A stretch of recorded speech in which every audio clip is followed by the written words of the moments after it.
First of all, I want to thank you guys for the chance to come on in and visit with you a little bit. Science research, right?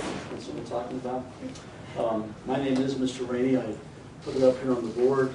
I think I probably should warn you, I still favor the old language of cursive writing. And so if I put something up there in cursive and it's hard to read or the letters don't make sense, please let me know so I'll be sure to modify or print it or make an explanation or something. I did teach psychology for a long time here at Sheridan High School, and I must admit I really enjoyed it and I really miss it. It's fun being a teacher at Sheridan High School. And when your teacher called and gave me the chance to come on in and talk to you a little bit, I was more than a little bit excited. So this is a lot of fun for me today, and I appreciate having a chance to visit with you. Those of you that are seniors, you represent the last class that I had a chance to have in class for reals, as you say. And so everybody else, I'm just some old guy that showed up. So today we're talking about science research and psychology. Psychology, to me, is so interesting because what it's tried to do in its research is to try to come up with the explanation as to why humans, why people behave as they do given the circumstances that they have happened into. Usually what happens, there's some sort of an event that takes place, there's something that we have questions about, and then somebody comes up with some sort of experimental design that tries to kind of stabilize everything except for the independent variable. And then whatever that independent variable is, that's what they try to move around and see how behavior changes. So this is going to go a whole lot more comfortably for me if we can get some kind of a dialogue going in here. So is there anybody in here that has just kind of a general topic that you think you might be interested in taking a look at concerning human behavior? You can take a look at the list, and I plan to go down through these studies. A lot of these studies are relatively famous. They're kind of considered standards. We have learned a lot about human behavior from them, but we've also learned a lot about scientific ethics, what's appropriate, what isn't. Tell me your name. Clay. Pardon me, Lane? Clay. Klein. I was wondering about hypnosis. Hypnosis. I can tell you just a little bit about some of these things as we go. Hypnosis is a voluntary trance state. So a person cannot be hypnotized unless they want to be. Okay? I would give you a couple of things to kind of think of.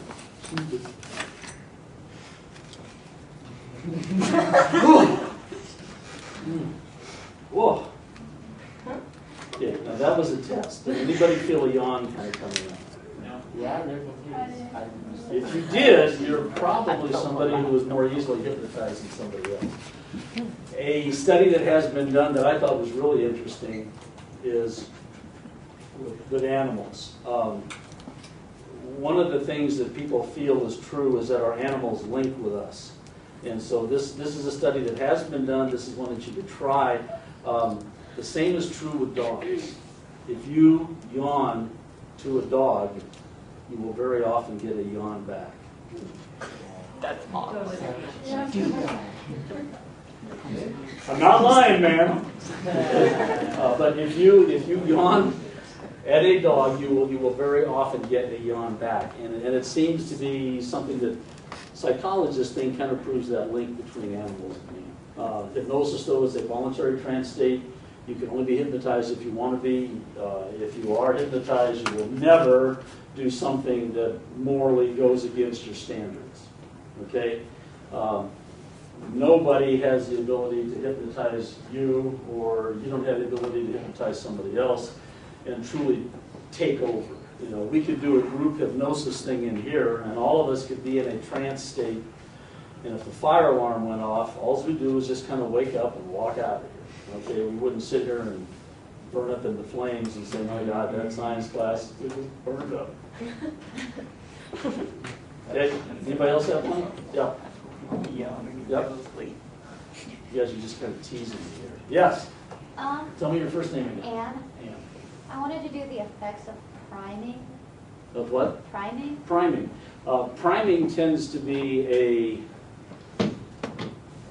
kind of a memory cue. So when somebody is trying to remember something, I as a teacher was very, very bad about that. If I wanted to talk about some kind of a time in history and I wasn't getting the names that I wanted, what I would do is I would toss out hints. So if I were to say, oh, I'm thinking about a president during the 1970s. He came into office after Nixon left office. He wasn't a Chevy, he was a Ford. That would be priming. Okay, so priming is a way to do memory cues. Pictures are probably the best type of priming mechanism possible. There's a ton of things that you've forgotten, but if you were to pull your phones out right now and look at them, oh yeah, and that's going to come back. And something that I think is kind of interesting that goes along with that is that anytime we relive a memory of something, we also tend to relive the emotions that were tied to that memory, good emotions and bad emotions. I appreciate when you guys have questions I can answer. This is good. So I'm a This big. Gertz, Oh yeah, right? I'm Laura Hiker. Right. So I'm a big person. It's like Bobo doll experiment. Bobo doll experiment. Let me hit on some of these if they have an interest for you. There was a guy named Albert Bandura. And Albert Bandura psychologists up until this time were big believers in something called the law of effect. This is where I pause and write it on the board. Okay, this is the law of effect. And the law of effect simply says anything that you and I do that gives us a favorable response or something good happens after we do it, we tend to repeat it. We tend to do it again. Okay? And people for the longest time thought that's how we learn. If I do something and I get a reward for it, I'm going to repeat it. If I do something and the punishment is great enough, I'm not going to do it. And they thought that was entirely how people learn. Bandura came along and he came up with a concept called social learning. I think this would be a great one for you guys to consider for your scientific research. He wanted to discover how is it that people's behavior is influenced, modified, changed, not by what happens to them, but what they observe happening to somebody else. Okay? So here was the Bobo doll experiment. It sounds funny, doesn't it? Bobo doll is a plastic blow-up figure that has a weighted bottom. And it's called a Bobo doll because it looks like a clown. It's got a red nose.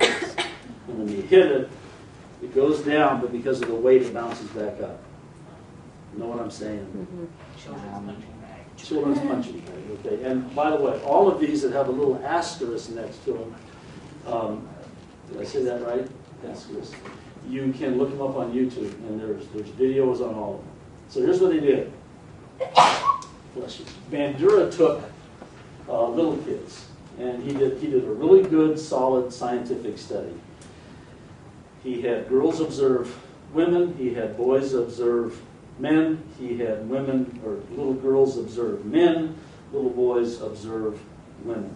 He wanted to make sure that there was no gender issue here. But what he did is he took kids, put them in a room probably pretty similar size to this, and he had a variety of toys that the kids really liked to play with. So all he did is he just let the kids play with the toys. And then without giving them any kind of a clue or heads up, watch this, what he did is while the kids were playing over here with whatever it was they were, he would have an adult come into the room, and here was the Bobo doll, and he would have the adult come up to the Bobo doll and say things like, hit it hard, knock it down, and make noises, but they would physically punch and hit this plastic doll. Okay, that's all that they would do. Little kids playing, adult comes in and hits the doll. Then what he did, and there's different variances of this. But then what he would do is he took the toys away from the kids and told them these are for the other kids to play with. Now, the child then didn't have these toys to play with anymore, but the child had a variety of toys over here to play with, plus the Bobo doll. Okay, what do you think the child did? The child went right over to the Bobo doll and copied what they had seen the adult do. They would punch the doll. They would even take other toys that were there and use those for the aggressive play. And so Van Dura concluded that people learn aggressive behavior by mimicking and modeling and watching somebody else. So Question? for like a control on that one, would you just have the kids play with one set of toys and then go with a Bobo doll? A control, I would assume, let's see, what would be a good control? So the control is going to be persons who don't have the independent variable. So just like a different group of children. So I would assume it would be having the Bobo doll in the room, but not having an adult come on in and model that kind of behavior. Good one. So I think anything that comes up along the lines of social learning theory, watching somebody else, observing the behavior, seeing what they did, and seeing if you can't get people to copy. See, the kid hits it's probably due to somebody else. That's what he concluded. He concluded that the Bobo doll was just a neutral toy, but that the child, when they went over to use it, and you guys really should watch this one, that when the child went over to use it, the child not only copied the same type of verbal responses and physical responses hitting this doll, but what really interested him is that the child came up with more aggressive ways of hitting the doll. So even though the adult, when they hit the Bobo doll, had never picked up the little toy gun and hit the doll with it, the boy did. The little girl actually even took the little, it's like a Barbie doll, but she takes the Barbie doll and she whips Bobo with that thing. And so he Violent. yes. So can you use different emotions with this thing? Can you come in like have like sadness or happiness strips? Like to see if they would react the same way as that? Like have them come in and maybe like nurture this Bobo doll and stuff? You might try that one. You know, his whole idea was to let the child play with something, not to draw their attention to it, just having it going on over here to the side, but then to try to raise the level of the child being frustrated and see what the child would do. And the child indeed, mimicked and copied what they'd seen the adult do. Anything else that kind of has your interest? ADD and ADHD. Okay. People in psychology, most would say this, that certain trends in behavior tend to kind of go in waves. And what I mean by that is that some labels that are put on people tend to be popular kind of for a while, and then another label kind of becomes more popular, and one kind of falls out of favor. You will certainly find some people who believe that there is such a thing as ADD and ADHD. And you will certainly find some people who believe that it's a controllable type of behavior, and it's something which the person, if they really choose to, can take control of. And that I think would be a really interesting subject to get into. Good one.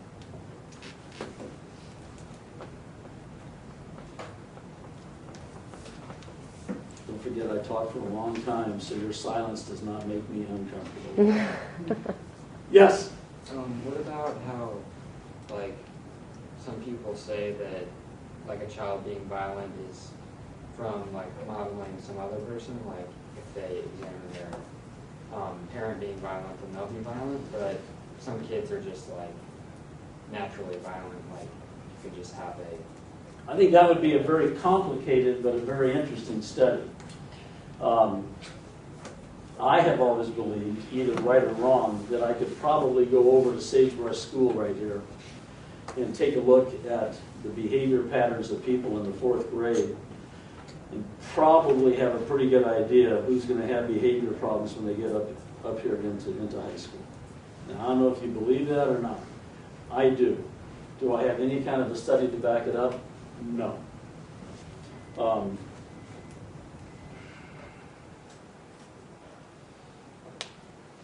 Tell me what you think. Behavior, behavior is probably a combination of two things. It's a genetic base that we have that makes us more or less susceptible to certain types of behaviors, and it's the environment that we were raised in. Your behavior and my behavior is probably just a combination of those two things. Well, because, like, at a daycare that I occasionally, like, volunteer at and stuff, Great. There's this one kid that his dad's not violent, like, we personally know that and everything. Sure. But this kid is pretty much a bully to other kids, and, Okay. like, I don't know if he would have learned it from somewhere, or if it could just be And you like can a do genetic- something that's called naturalistic observation. You can just watch it. That's a really valid scientific way of studying somebody. But you can also ask yourself, when he acts out like this, is he in effect getting what he wants? Is the reward that he's getting, the attention that he's getting, is that making the acting out worth it even if he's punished for it? That could, well, 'cause Would you guys agree with this? Most people want to be recognized for something good, Yeah. okay? But I don't want to be ignored. And if the only way I can get attention is to act out and do something bad, I'll do it. What do you think? Aren't there like articles of people showing like slaughtering whole families just Gee! their whole like they get their 15 minutes of fame? Well, I do think, you guys are really taking me in all kinds of directions. I do think that when there is some sort of a school shooting, especially, news people have become wise enough now that they focus on the victims and they do not focus on the perpetrator, because there are some people who are susceptible to that. They are very susceptible to that.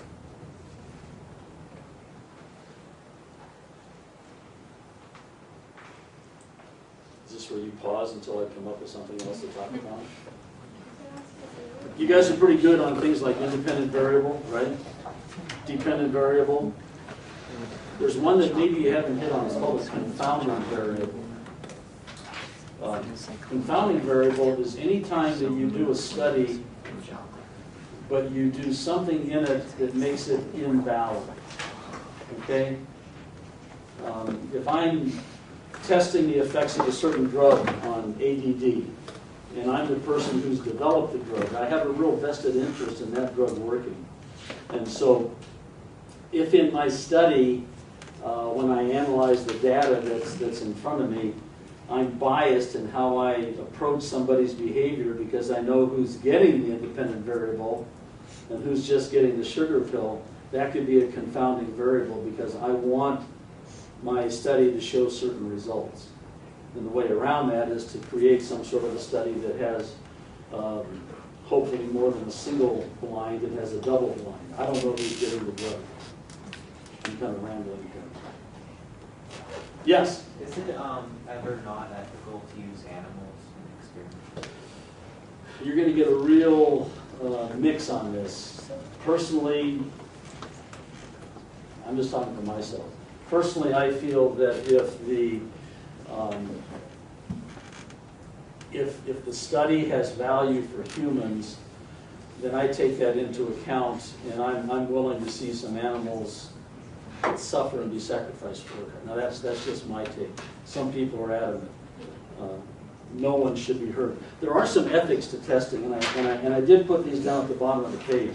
If you guys don't mind, I'm going to touch on that. Ethics in testing. The subject should provide informed consent prior to the study.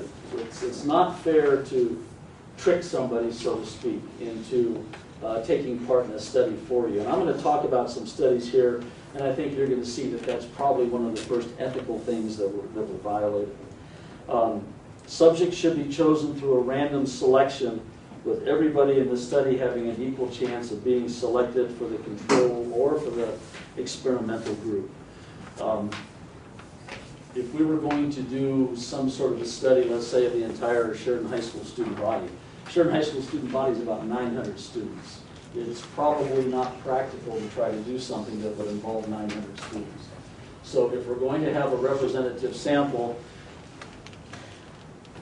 would you guys agree that that sample has to have appropriate percentages of male and female?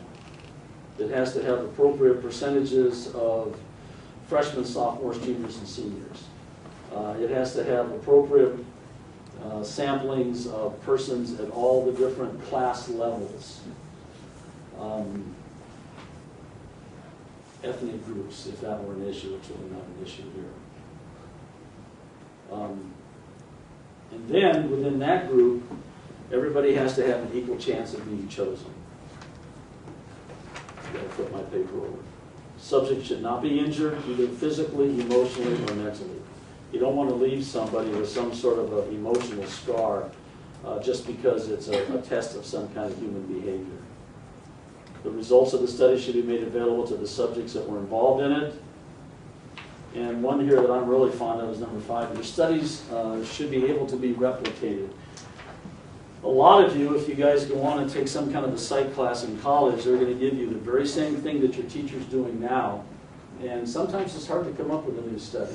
And so what a lot of people tend to do is they tend to replicate. They tend to do, once again, a study that's been previously done to see if they get the same kind of results and the same kind of findings. Be aware of confounding variables. Like I said, something that spoils it. And there are different types of studies. Have you guys talked about this at all? Correlational studies. If you remember nothing from what I say today, remember this sentence. Correlation does not prove causation. Just because two things go together does not mean that one causes the other. I'll say it again. Correlation does not prove causation. We've got 2 states in this country that have legalized pot just for recreational use. I'm sure you guys know. What are they? Colorado and Washington. Would this be a good study? Let's say that I work at a pot dispensary, and every time somebody comes in here, I have a little questionnaire on my table, and the questionnaire is, what did you have for breakfast? And I've got oatmeal, I've got toast, I've got frosted flakes, help me out, bagel, give me a couple others. Bacon, a cup of coffee, or no breakfast at all. Oh, now, 3 months I leave it there. And at the end of 3 months, I find that there is this huge disproportionate number of people that have checked frosted flakes. Ha-ha! Frosted flakes causes pot smoking.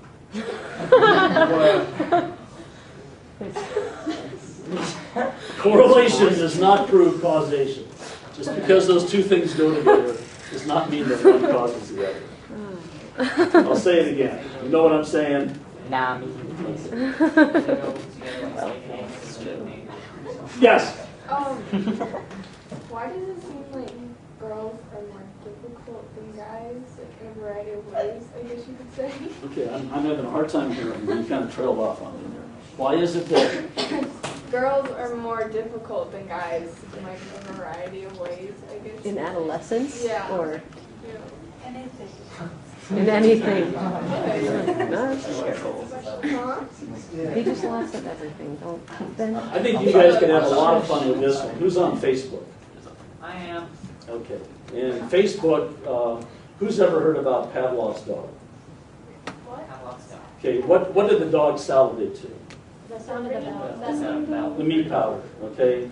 It was the meat powder that got the dog to salivate, and then eventually what they could do is they could replace that with the sound of a bell, and the dog would salivate to the sound of the bell, okay?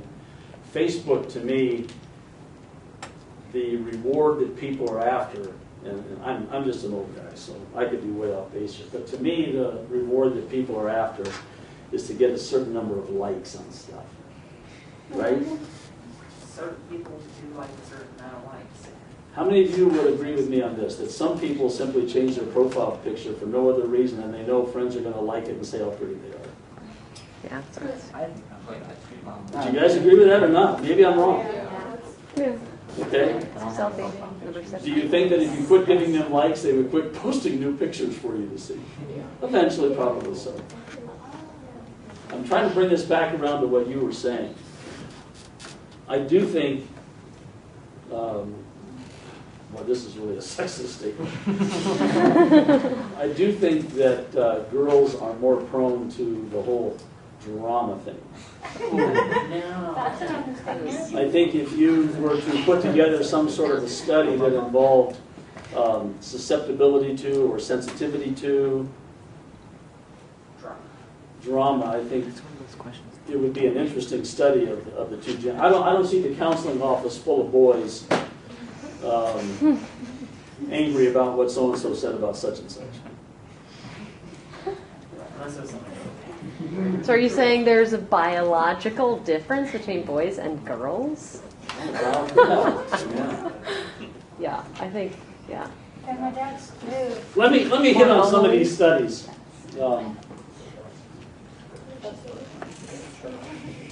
Okay, Philip Zimbardo, the first one.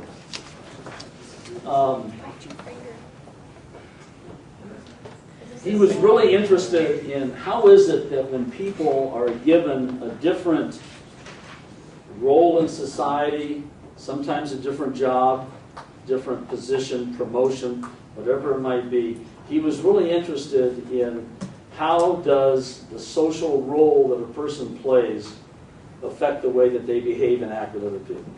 It doesn't sound very interesting until you kind of start to get into it. He was a professor at Stanford, and what he did is he put an ad in the newspaper. He got about 75 people to apply for it, and what he did is he picked 21 people, and of those 21 people, he randomly selected some people to be a guard in what was going to be a made-up prison, and the other people were going to be prisoners inside this made-up prison. And once they were given the role to play, he put the guards in khaki uniforms. He put the prisoners in kind of like a smock. Once they were prisoners, they no longer were referred to by their name, just the number that they had. He couldn't shave their heads, so he had them all wear stocking caps. This was during the 70s when long hair was really popular. But what he was interested in is he told the guards, I want you to keep these people under control. You can't touch them. And the study was designed to go for 2 weeks. And almost immediately, the guards became, who's ever read about this? Okay. Almost immediately, the guards became very aggressive. They didn't touch them, but they were shaming them. They would have them do mundane things. Some that I can remember, clean out toilets with toothbrushes. But they were doing whatever they thought was necessary to keep the control of these people. And the prisoners revolted. Some got aggressive with the guards. Some became very, very passive. But what he found within 6 days was that these people had so totally gone from being students to aggressive guards or prisoners who were emotionally wounded by this experience. They just almost instantly lost complete sight of the fact that this was just a made-up deal. So that's one that's kind of interesting to me. First. Okay. Well, wasn't one of the confounding variables within the study was that Philip Zimbardo was the prison warden himself? That was a very good example of a confounding variable. He was the warden for that prison, and because he was the warden, he probably didn't have the ability to look at what was taking place and say, hey, this is not right. So ethically, this was a real mess. And that's one of the big lessons that we've learned from this, is that something like this was not ethical. Yeah. They made a movie with that. They did? Yeah. Yeah, I can't remember what it's called, but... Frozen? No. But they did have an experiment where they took people off the street or something like that, or they signed up for it, and some of them were prisoners doing other cars. One of the things that I know they did is they came to the apartments where these, quote, prisoners lived, and they had a real police car pull up and take them away. And they had no way to, hey, the neighbors, to let the neighbors know what it was that was going on. So that's the Philip Zimbardo prison experiment. Yeah. Wasn't it also like, wasn't there like lawsuits and stuff because it was ethically like so wrong because the people ended up having long-term psychological. You've probably seen the video. Yeah. Of like the abuse and stuff. Yeah, there was quite a stint where one guy wouldn't eat his breakfast sausages. And they locked him in a closet. They took away the mattresses of the other people. They got the other prisoners to turn on the guy that wouldn't eat his sausages. It just got completely out of hand and just so very, very quickly. Yeah, I saw an interview of the guy who revolted actually. He did an interview like 30 years later and about like, because it still like psychologically ruins him. And then they had like an interview between the prisoner and then the guy who was the prisoner and the prisoner and the guy who was his guard. Yeah, and the guy who was his guard, and they had to like talk. And the guy who was the guard was like, I thought it was just a game, and was like brushing it off as nothing. And then the prisoner had like long-term psychological, like years of counseling and therapy. Yeah. And like, it was just insane. Yeah. We did the Bobo doll experiment. Let me do the Stanley Milgram study. Right after World War II, psychologists got real interested in the idea, how was it that persons who were German citizens, a lot of us in here, myself included, have got German ancestry, they asked the question, how was it that these persons who were German citizens could carry out these mass killings against the Jews during World War II? And so Stanley Milgram got interested in this, and so he came up with what he called the teacher-learner study. Here's how he set it up. He had a person who was designed to be the learner who was behind this barrier. So I'm not doing very well here. Just imagine that there's a barrier here, okay? Person behind here that I can only hear but I can't see. And on this side, two people come out, and Milgram tells them, one of you is going to be the teacher, and one of you is going to be helping this person learn. It was already decided when they drew their name out of the hat that the one person worked for Milgram, I'm not explaining this very well, and the other person was going to be the teacher. Okay? So now here's what Milgram did. He has the person who's the teacher, and that's the one who the experiment is really being done on, sit here in this chair. We've got the barrier, and behind the barrier now is this voice that we can only hear. And we have the person, and the whole key to this person is a legitimate authority, okay? This person is the one who has the authority to tell the teacher what it is to do. So the teacher has been told, we have a series of electric shocks on this board. They go all the way from mild to we have 3 X's over here. And when they asked the person, how many volts is this? He said it's 450. So what they would do then is they would tell him to read off some words. And the words were supposed to be just a memory test. And if the person missed the word, the teacher was supposed to administer a shock to the person behind the board. If I explain this at all. I know what you're talking about. I saw that. Okay, and then, and this is a fun one to look up on YouTube and see. Every time the person missed behind the wall, what they would do is they would go to the next highest shock and they would administer that.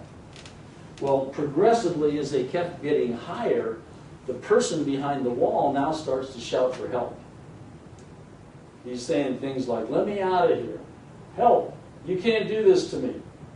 I've got a heart condition. Let me out of here. Stop it now. The person who was being tested was right here. Because what this person would say is, proceed, teacher. Now, who's the legitimate authority? The person telling him to do it. And what they were really trying to do is to see how far this person would go with this person screaming for help? Okay, what percentage of persons sitting in this chair went all the way to the end? Very high percent actually. Oh, you have to guess. Like 97. 65%. 65%. And not one left this seat to go and help this person unless they asked permission from this guy. Not one. So, the Milgram study is the idea of seeing how far will people go doing something that they know is wrong when a legitimate authority tells them to do it. I've added one here that I think is kind of interesting. Request by a stranger at the beach. This is a little known study, but it's kind of a fun one.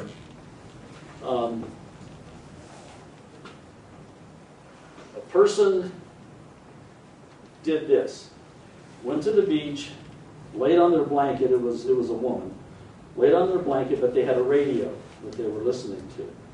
And then what they did is they purposely went to go get a soda or something, leaving the radio there. And part of the experiment then was to have a person come along when they were gone getting their soda and take the radio. They wanted to see if the person who was laying next to them there at the beach would do anything. Okay. If the person laying here had the radio, went to get the soda, didn't say anything to this person came by, take the radio, nothing was ever done. But if this person said just so much, a stranger, just so much said, hey, I'm going to go get a soda, would you watch my radio? Now when somebody came by and took the radio, even though it was a big guy, what did the person do? Nothing, or did they go after him? They went after him. They went after him. So they concluded that there's an importance that we get a link with somebody when we ask somebody to do something.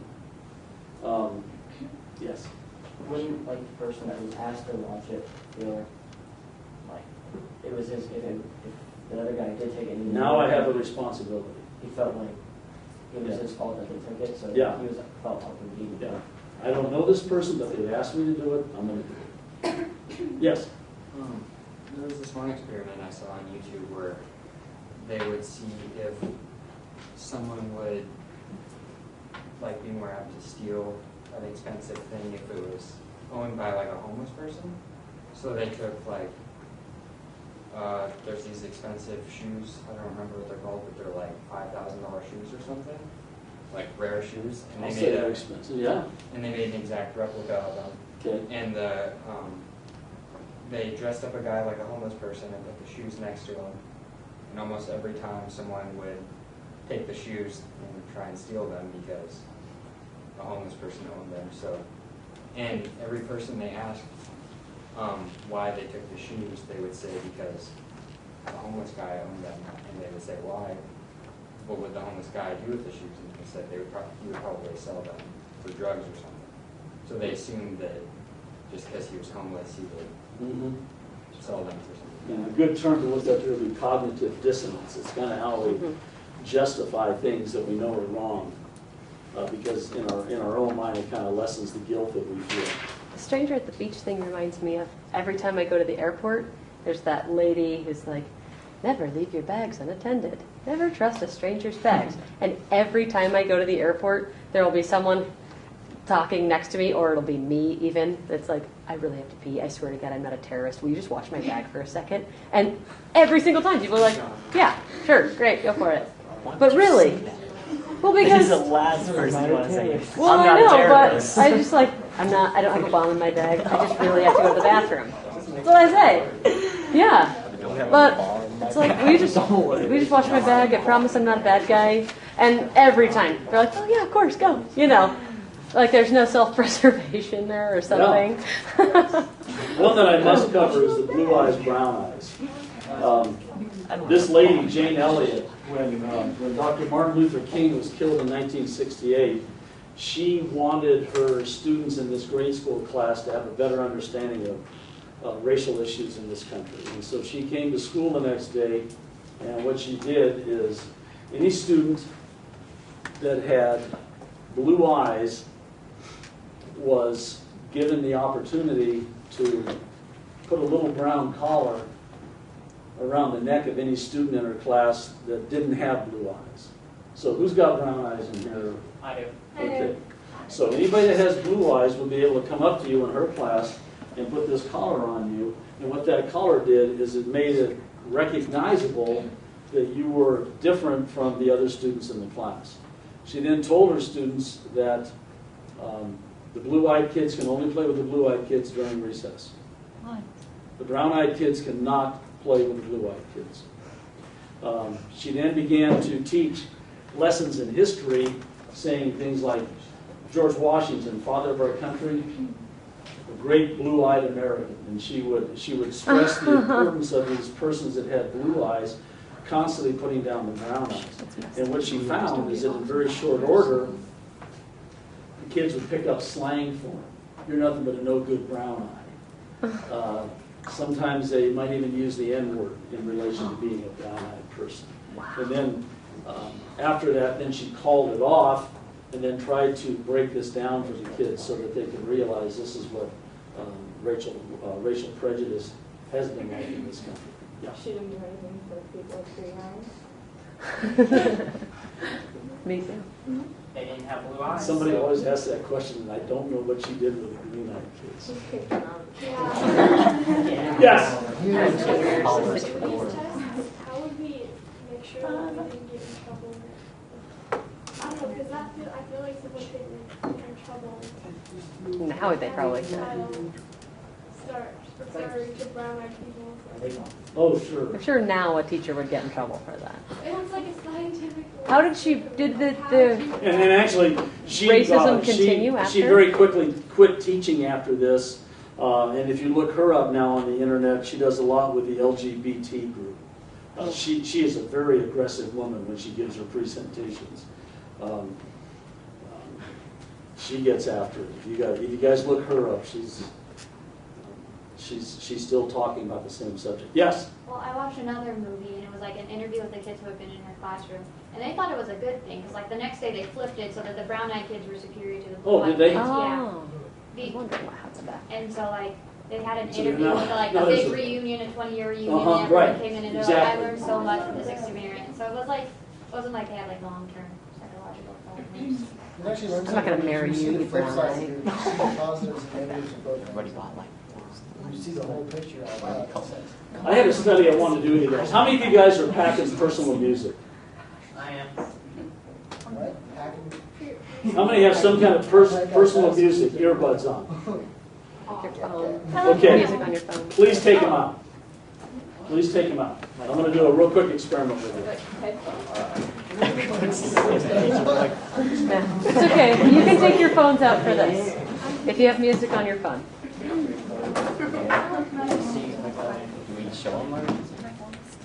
I am very sensitive to the idea that people think that they can multitask. I think that multitask is way overrated, okay? So I'm going to do an experiment with you. Here's what I'd like you to do. I want you to set your personal music to approximately the same volume as my voice, okay? What I'm going to do is I'm going to read a random list of words. I'm going to read 10 words to you. Wait, out loud or just if they Okay. only if they have earbuds? Just like you guys are doing in class. If we let you listen to music during class, you would have the music on, correct? on your earbuds. Yeah, if you have like earbuds, then do you want me to just put some And if, music you, on? and if you don't have earbuds, just take your phone and put it up to 1 inch. Yeah. Okay, go ahead, turn it on. Don't blow your eardrums. You guys have music going? I want you to have your music going roughly the same volume as my voice. Okay. Here's what I'm going to do. This is not going well. Here's what I'm going to do. I'm going to read 10 words off to you. We're going to wait 30 seconds, and then I'm going to ask you to write on a piece of paper as many of those 10 words as you can. If you don't have earbuds, you guys can be my control. Okay? So, raise your hand right now if you're listening to music. Okay? Music is on. Turn it on. Turn it on. No pencils, don't write anything down. What I want you to do, just what you would do if a teacher lets you listen to music while you're in a lecture. Is everybody with me? I don't want to start till everybody's with me.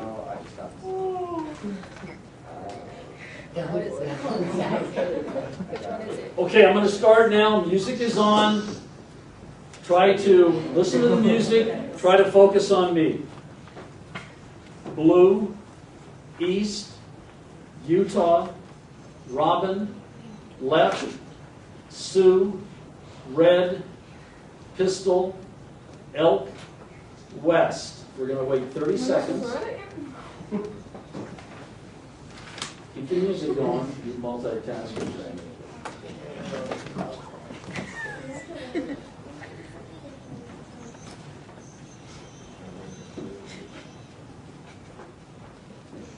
We're going to get cut short for time. Write as many of the 10 as you can.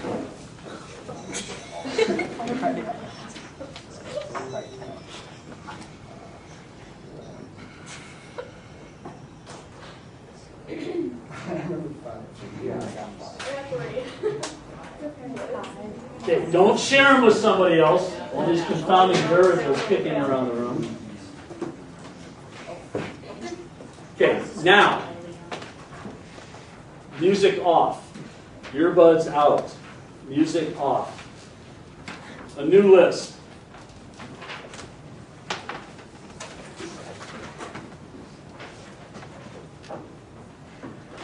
Green, North, Kansas, Sparrow, Right, Crow, Yellow, Rifle, Deer, South.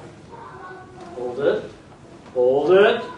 Sounds like something very hard. Hold it. I just watched it last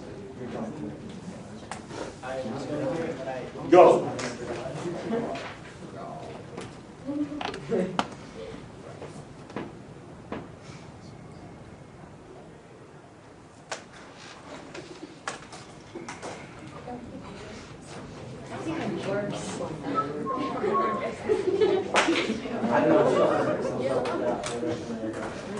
Now what I tried to do is in each one I tried to have the same number of colors, same number of places, compass directions, birds, names, and so forth.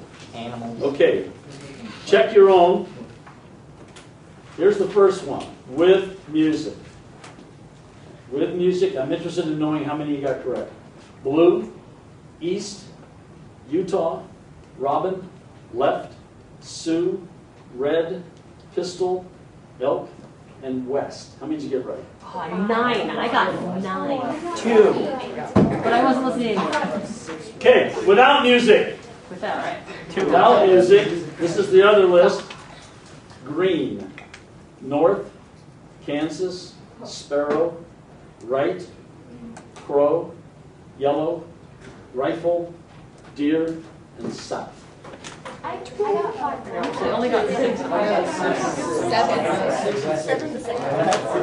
Okay, we've only got about 3 minutes. Tell me, what was valid about my study and what was invalid about it?